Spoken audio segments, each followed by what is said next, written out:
See? What is this?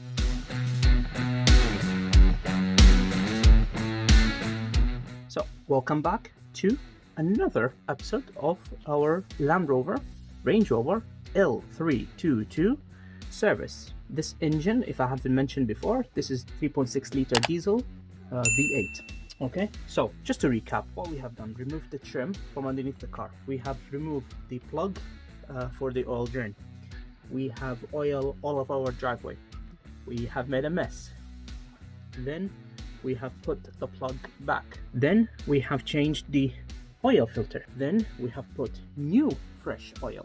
Okay. Then we have on the way of, or part of, replacing the air filter, which is the engine filter where the way you breathe.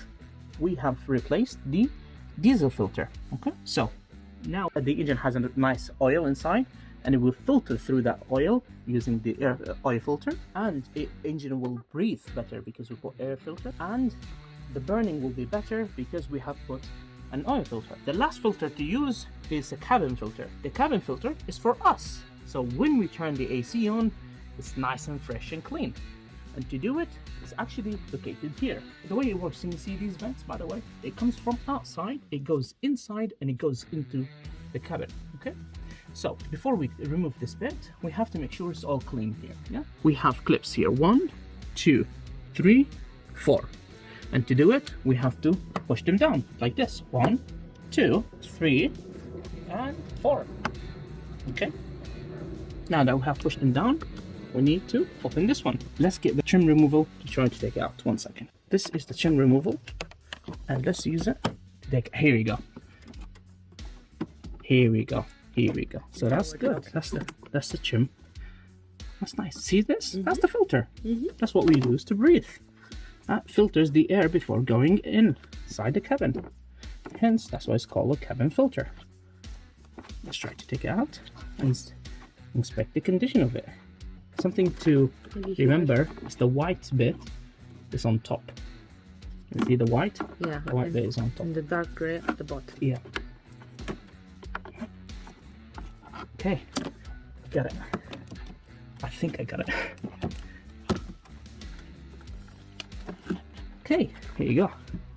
Now this bit. And whoa. Oh, I see stuff at the bottom. Yeah. Oh my gosh. See? What is this? So, if we don't have that filter, Yeah. this would be inside. But still, most of it is in quite good condition. Yeah, but so it did a job. Yeah, did a good job. Yeah. You know what I want to do? I would like to reach with the Hoover Yeah. and clean that up. What do you think? Should we do that? So it can suck all the dirt? Yep. Yeah. Now we have hoovered inside, and I cleaned inside. I'm going to put the filter back. The white goes at the top? Yeah, can you see this arrow? Yeah. Do you think that means that it needs to be that way? What? Like the grays should be at the top? Yeah. That's interesting.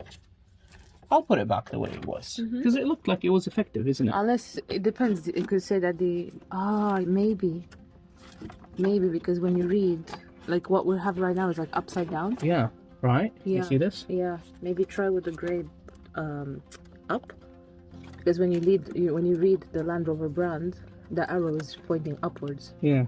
So maybe the old one was put incorrect. Correct? Yeah. You know what? And that one makes a seal. So this is a seal here. Yeah. Makes a good I seal. feel that it should be upwards. Let's see if it fits in. Yeah. If Maybe not, it then makes we'll no, know. well, yeah, that's fine. It makes no It difference. slotted quite quickly. Yeah, it makes no difference. Let's see if it goes in. Hopefully. Yeah. That's in. So Alex and I have been discussing, and we're going back and forward and actually seeing what's the best way to do it. And we both feel that this is kind of some sort of seal that needs to be up. Because you read Jaguar Land Rover in this direction, the arrow is pointing up, so we believe maybe we need to put it this way. Yeah. Otherwise it won't make sense. Yeah, but when we took out the old one, It wasn't. it was the other way. If I'm honest with you, I just looked at the other one. It's not even a Land Rover. So. Oh don't know. yeah, it could be. Yeah. Yeah. So that's it, and you put it back, and that's it for that one. So this is called. Some people call it pollen filter. Some people call it cabin filter. Yeah. I like to call it cabin filter. Because it filters the air that comes Yeah, in the or cabin. pollen filter, you know. It's up to you how you want to call it. Next though, I want to tell you that even though we have just done the oil, we have replaced the oil, we have replaced the oil filter, we have replaced the cabin filter, we have replaced the air filter, we have replaced the the fuel filter. So, few things we need to understand before we continue. I'm going to put the cover back and I'm going to put the trim back, okay? No need to show you these steps because it's the same thing what we did before. I'm going to put the trim back and the trims back, okay? So we're going to skip over it. But before we turn the car back on, you have to remember, you have to prime the fuel. And what that means is, before you turn the car back on, you need to press start. So the ignition on, but not the start, okay? So not the engine, just the electrical on. And that will bring enough fuel here. You turn it off and you turn it back on again. Okay, so just the ignition, just the key, okay? And then you do it twice, I think it's good enough. Maybe you want to do a third one, it's up to you. But that will bring more fuel here, okay? Because you need fuel inside here. And also, we need to be aware that we need to reset the service. Now, I have a tool to reset the service, which I will show you how to be done, okay? Now, I understand there's a manual way to do it. I just don't know how to do it. I know how to do it through a proper app. I'm just going to put the trim back, put the things back, and I'm going to lower the car and bring it back to normal, and then we'll go through the service, okay? We'll go through the reset of the service and how we're going to prime the fuel and how we turning the engine back on, okay? So with this in mind, I'll catch you up in a bit, yeah?